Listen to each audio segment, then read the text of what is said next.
Me, myself, and I. It's me, myself, and I. Me, myself, and I. It's me, myself, and I.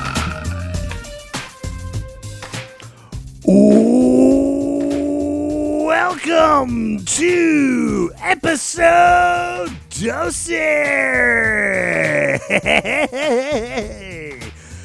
You are listening to me, myself, and I am your host, Mike Betancourt, here live at the VGB studio. Wow. Yeah. Get down with it. Come on.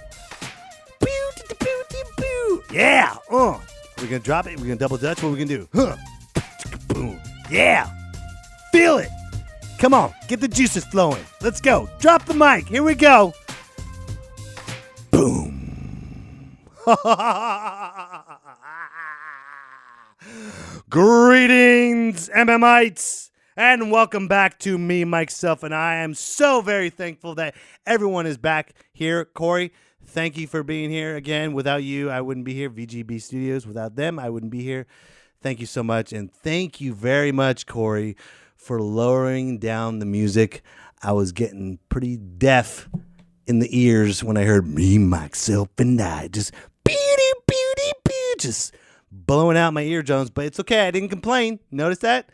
I didn't complain. I was like, Corey, shut up, Mike. Shut your damn mouth. This is the intro. Don't ruin it. I held strong. I held on. And I took it like a man. I don't need my hearing. I could see words, maybe. I don't know. Who knows? So this is what it's like to be deaf. The podcast, recording a podcast is what it's like to be deaf because I can't hear Corey. He never talks to me. I can't hear people laughing. I can't hear myself think because I still hear a ringing in my ear that sounds like my theme song. But it's okay. I'm not going to complain. It's all good in the hizard. Huh. Corey, did you have a good Thanksgiving? Somewhat? Yes? No? No, he didn't have. Well, can't win them all. I had a great Thanksgiving. Do you know why, folks? You know I had a great Thanksgiving? Because the shitty relatives that I was waiting there for them to show up, the ones that I despised the most, didn't make it. Oh, my God. It was a sigh of relief. You have no idea. It was like this. I didn't even ask. I just started to realize, I'm like, we're about to eat, and they're not going to make it. Oh, my God. It's a Thanksgiving miracle. And for the first time, probably like first time in 5-6 years, I actually went to Thanksgiving dinner and I actually enjoyed myself. It was like the stress off my shoulders. Like, oh, wow. So this is what it's like when you hang out with family and love and hang out and enjoy everyone and drink and have a good time. Holy crap. This is what it's like? Wow. Amazing. Maybe you know what? I just realized maybe the shitty relatives that I despise the most probably think the same thing about me when I'm not around. Oh, thank God Mike's not around so we can be vicious and talk shit about him. Touche, shitty relative. Touche. We both hate each other equally. Amen. But guess what? Thanksgiving is over and doneski. It's done. It's done. Now the Christmas lights are up. It is officially Christmas season. That's right. It's the most wonderful time of the year. Yes, it's a reason for everyone to be an alcoholic. All right? Enjoy it. Spike the eggnog. It's Christmas. I'll quit on January after I get my DUI on New Year's Eve. I don't care. I don't give a drink. I love this season. The older I get, before I used to love summer, but living up here in Sacramento is fucking hot. Oh my God. But it's okay. Christmas is awesome. I know it's actually Monday night right now, MMites. Usually we record on Sunday, but I couldn't do it. Corey couldn't do it either. I really couldn't do it because, I'm going to be busy the rest of the week. And yesterday was the only time for me and the family to put Christmas lights up, get a tree, and just deck out the house. And Booski, we did it. The Betancourt household is on Christmas Avenue. What? Most wonderful time of the year. What? Yes. It is fun. It's a good time here. And all the great Christmas movies are out. I love watching them all. I do. I know. For the first time here on the Me, Myself, and I show, I actually get to talk about what I love. Usually I talk about what I hate, right? I know. What the hell? Did Scrooge McDuck actually smile? Yes. I have my lucky dime, and I'm smiling. Because I love Christmas movies. Except for Miracle on 34th Street. This shit's fucking boring. Okay? That is so boring. The new one, the remake, the old one, it's so boring. If you have like one Jack and Coke and watch that, put you to sleep right away. It's a miracle. Look at all these kids writing a letter to a guy that no one even knows. It's a miracle. Was he Santa? I don't know, but he's kind of creepy, accepting all those letters from those kids. Freak. I have my favorite movies. Everyone loves It's a Wonderful Life. But guess what, folks? I don't know if you know this, but I'm about to nerd it out right now. It's a Wonderful Life wasn't originally supposed to be a Christmas holiday movie. That's eventually in time. It bombed at the theaters because it was too dark. It was too depressing. And it was just one of those movies that just grew and generated in time. It became this, cult phenomenon. So a depressing, horrible movie that sucked at the time is now one of the greatest movies of all time for the Christmas season. I don't know. What do you think? Do you like It's a Wonderful Life, Corey? No, he hates it too. He's like, what's so good about this goddamn life? It's so. I'm gonna. Oh, there's a star up there. Hey, don't jump off the cliff, man. Don't jump off. We'll show you a glimpse. It's a glimpse, okay? What is the glimpse? It's not 2.5 hours. Oh, I made a mistake 45 minutes ago, but let's keep walking. Oh, no. Yeah, it is boring. Don't watch it. Protest that. Protest that. I have my holiday favorites that I continuously watch over and over and over and over again, and I never get bored. One, Christmas Story. You got to have the Christmas Story. If you don't know what the Christmas Story is, you're a piece of shit. What the hell's wrong with you? Where have you been for the last 30 years? Even if kids nowadays know what the fuck Christmas Story is. So, fragile, all right? You'll shoot your eye out, kid. My next holiday Christmas story, or a movie that I love to watch, Home Alone 1 and 2, Booski, yes, and Scrooged with Bill Murray. Oh, God, I love that. Love that, because why? He's an alcoholic, and he drinks, and he hates people. It's like me. It's like me minus the money, and women just frolicking and jumping on him. But that's neither here nor there. But it wouldn't be Christmas without my personal holiday favorite. Are you ready for what it is? Are you ready? It wouldn't be Christmas season without Die Hard. I'll just let you guys think about that for a moment. Go ahead, sit there for a second. Die Hard. That's right. Part 2 maybe. If I'm really drunk, I'll watch part 2. If I really, really enjoyed part 2 at the moment, then I'll watch Die Hard with a Vengeance. Die Hard with a Vengeance was really good. Live Free or Die Hard, yep. And then Die Hard 5 never happened. Okay? Don't ruin my life. Okay? Die Hard 5 never happened. But Die Hard, and I hate when people say, "Oh, Die Hard 1, Part 1." No, it's called Die Hard. Okay? Then it's called Die Hard 2, Die Hard Part 2, Die Harder. Then Die Hard with a Vengeance. Get the damn titles right. Okay? Die Hard is the holiday movie. Okay? Nothing says Merry Christmas like the Nakatomi Towers. Right? Okay? Right, McLean? Right? Curl your toes as you're on the airplane. Right? California. And it wouldn't be, oh my God. I just realized this is going to be the first holiday season watching Die Hard with Hans Gruber really dead. Oh, oh my God, how depressing. Alan Rickman's not going to be alive because he always dies at the end. Spoiler alert if you haven't seen it, but he's looking at us with those puppy dog eyes as he has his hand out and he's like, McLean, and he falls all the way down. But every time you're like, it's Alan Rickman, we'll see him again. But no, Hans Gruber really dies in this one. And I just realized that. Son of a bitch. It's a Wonderful Life, but damn it. Why? Why do we? Oh, well, it's a movie. But no, it's not. It's Hans Gruber. You know, McLean. What did you say before? Yippee-ki-yay, motherfucker. I like it. I like that. Happy trails. Yippee-ki-yay, motherfucker. Yes. So I'm excited. I'm gonna have a great time. I already have the stockings hung. I already told my kids, if you're bad, I already started this for all the parents that are out there. I'm telling you, the whole Santa Claus give you coal and not give you presents does not work. Okay? That's bullshit. Kids are smart nowadays.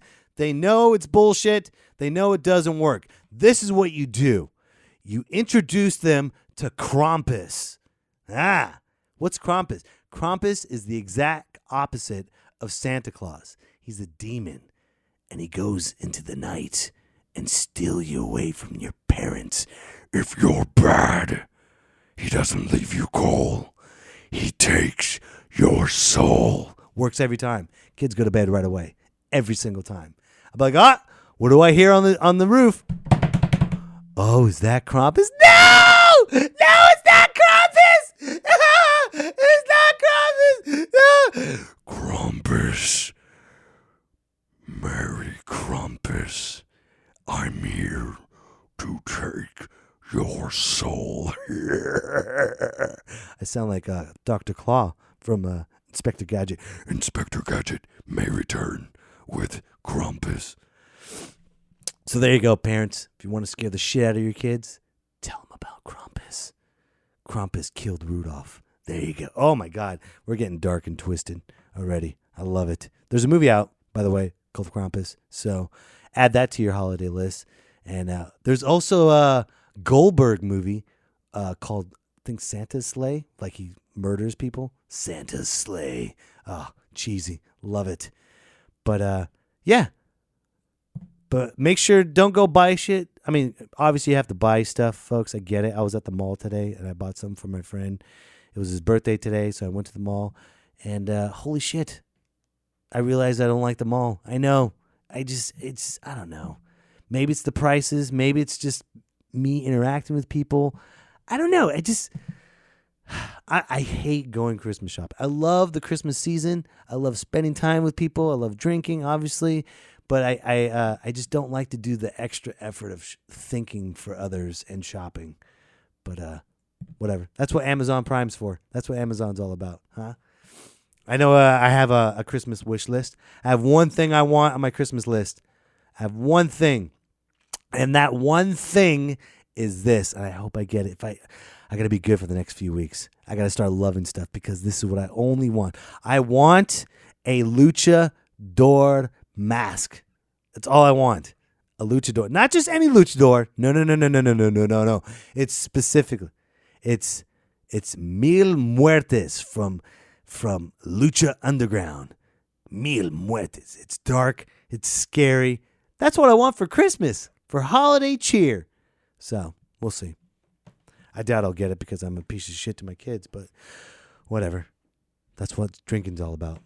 That's how you have a good time. So, I don't have a podcast of the day today, folks, because I've been busy. I don't have... God, I never realized how hard it is to keep up with so many podcasts. Oh, wait, there is a podcast of the day that I highly recommend. I just realized it because I'm a narcissist because I've been on the show a couple of times. So I highly recommend this podcast, ladies and gentlemen. It's called the JMO, Joke Me Off Podcast, with Nick Larson and Saul Trujillo, a couple comedians from Stockton area. Very fun podcast. They have a lot of cool stuff. These guys are funny, and I highly recommend it because I've been on the show. So I won't recommend it if I'm not on the show, right? Usually, right? Maybe I'm with her. Okay, enough.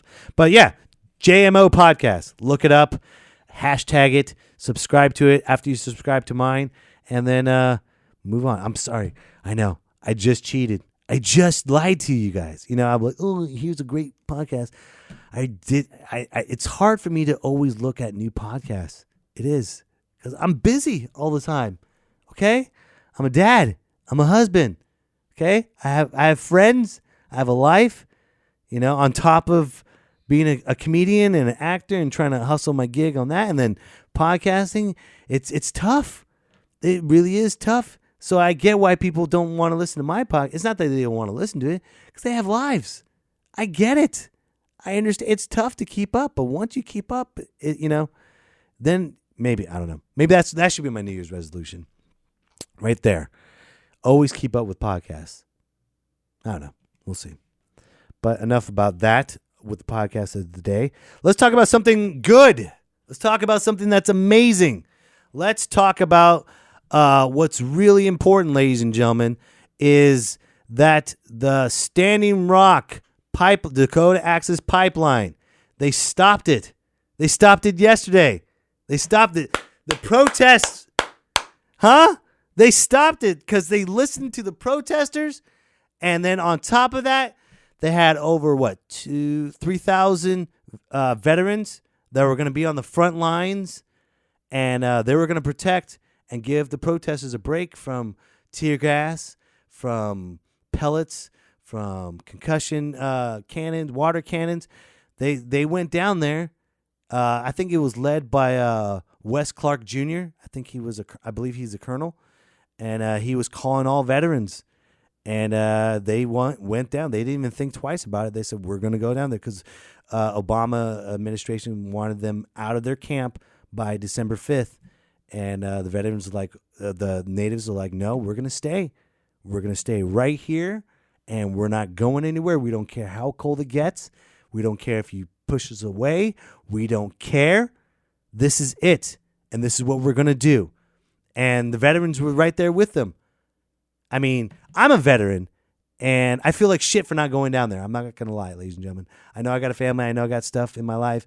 But you know what? Our country, this is what our country was asked. This is what we do for our country. When there's tragedy, when there's heartache, what do we do? What do we do as a military? We strap up our boots and we go down where we're needed.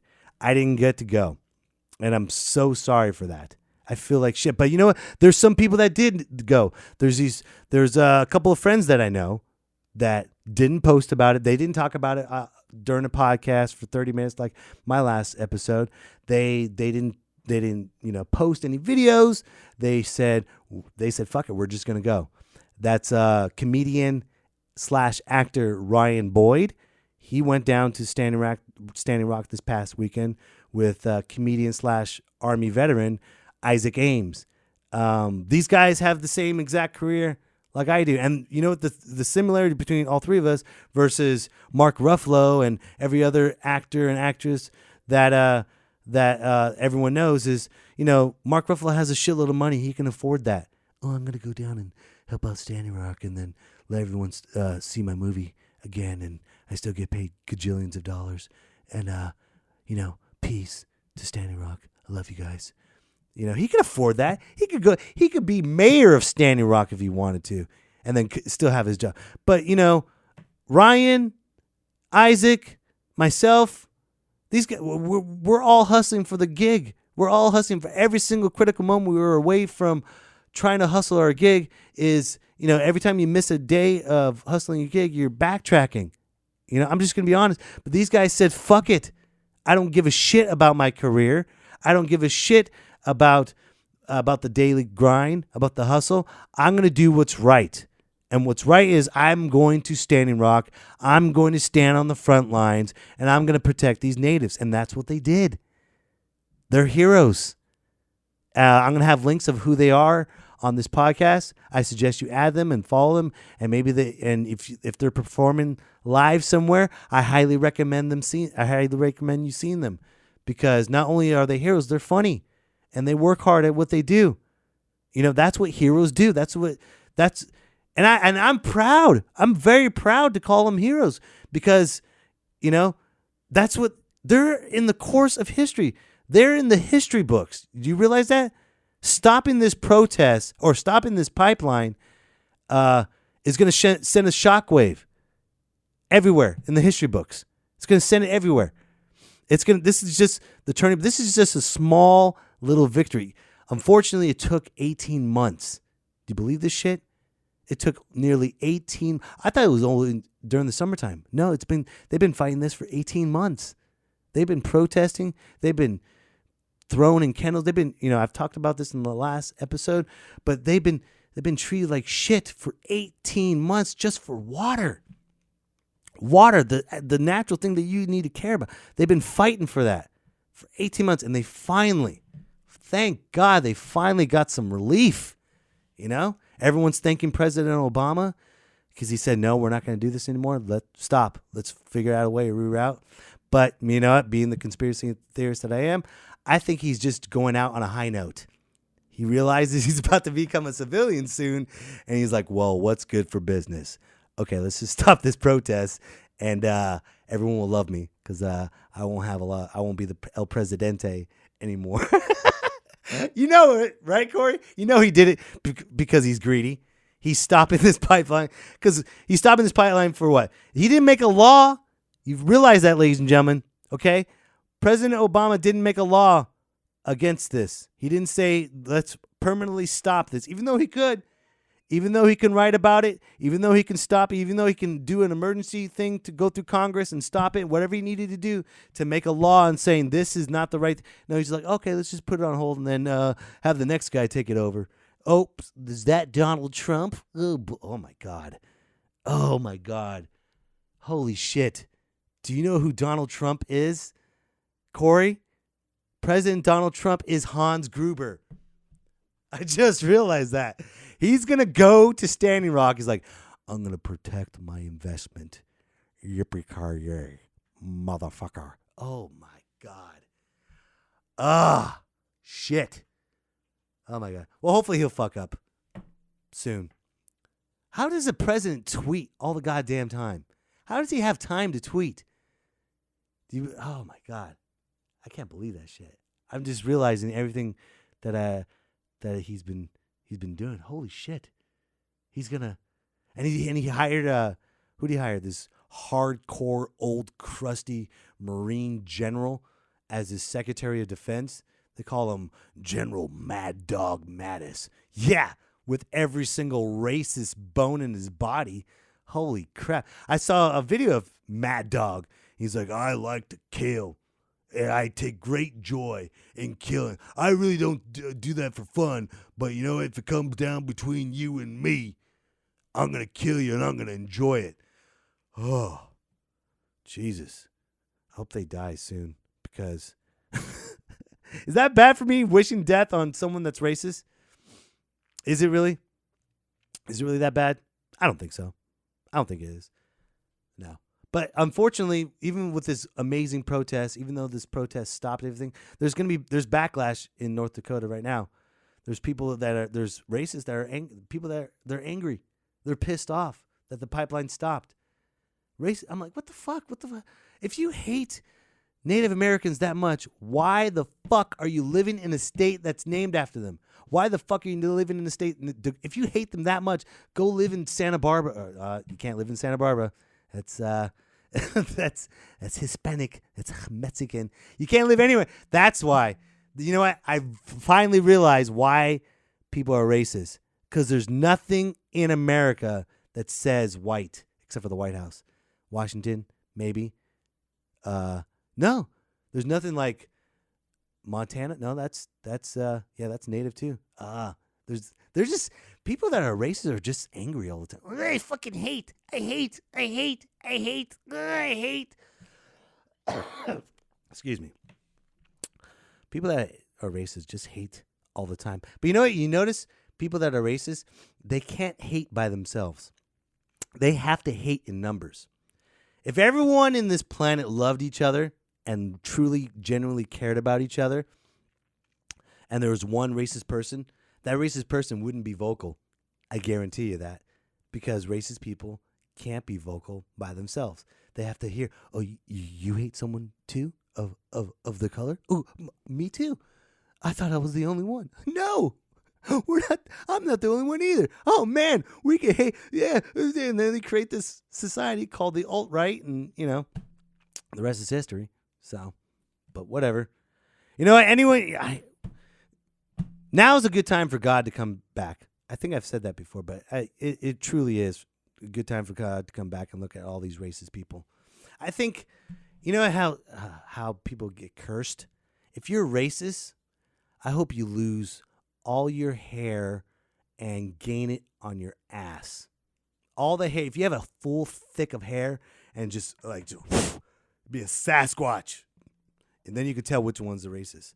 I know I have a hairy back and a hairy ass and no hair on top, but hey, listen to me. I'm a good person. God didn't curse me, okay? Just want to let you know that off a hand, okay? I'm not racist. I'm just born with a hairy back. That's not my fault, okay? I wasn't born a racist. I'm just saying maybe God can curse those people, the racist people. I don't know. I don't know where I'm going, but where I'm going is we might as well enjoy December. If you think about it, this is probably the last time we're going to be free before the reality show of the president, #NoMoreRights, will take over 2017. So if it does, the revolution's coming. You have to realize that the revolution is coming, and we will have fun, and we will live life, and we can always enjoy watching the Christmas holiday movies. Remember, if the revolution's coming, what did we learn from Kevin McCallister in Home Alone when the robbers were about to come into his house and take his guns away? What did he do? He had paint buckets. He had an iron. He had nails. He fought. That's how we need to live our lives. Like Kevin McCallister in Home Alone 2. When they come for our guns and when they come for our rights, you just say, you guys give up or you're thirsty for more. And then you put a spider on their faces and then they start screaming like little bitches. Booyah! Full circle. Home Alone. Ha ha! And then you end up like a meth addict like Kevin McCallister is now. Oh, man. I wonder if he still watches. I wonder if Macaulay Culkin still watches his movies. Like, yeah, that was me.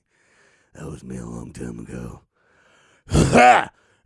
Oh, man, I had so much. He's still living off that money. Fuck him. And I mean that in a good way, Macaulay Culkin. Fuck you. With all your goddamn money. And you don't have to work a day. You only work because you want to. You don't work because you have to. Okay? Where the fuck were you during the protest? Huh? What about that? Probably shooting up meth and banging the horn. Hey, I can't hate on you, player. You survived Home Alone 1 and 2, and you didn't end up in jail. Oh, did he end up in jail? No. He's the childhood star that is on drugs that never went to jail. You're a genius, sir. You're a genius, Macaulay Culkin. So, ladies and gentlemen, I want to say thank you so much for listening to me, myself, and I. I appreciate it greatly. And don't forget, follow Ryan Boyd, follow Isaac Ames. These guys are working hard, and they're heroes. So don't forget that. Thank you so much for listening. I'm Mike Betancourt. Oh, and also, please don't forget to subscribe. You subscribe, there'll be notifications on your phone about my next episode. So please subscribe. Thank you guys so much. Love you so much. Have fun, and tortellini with bacon.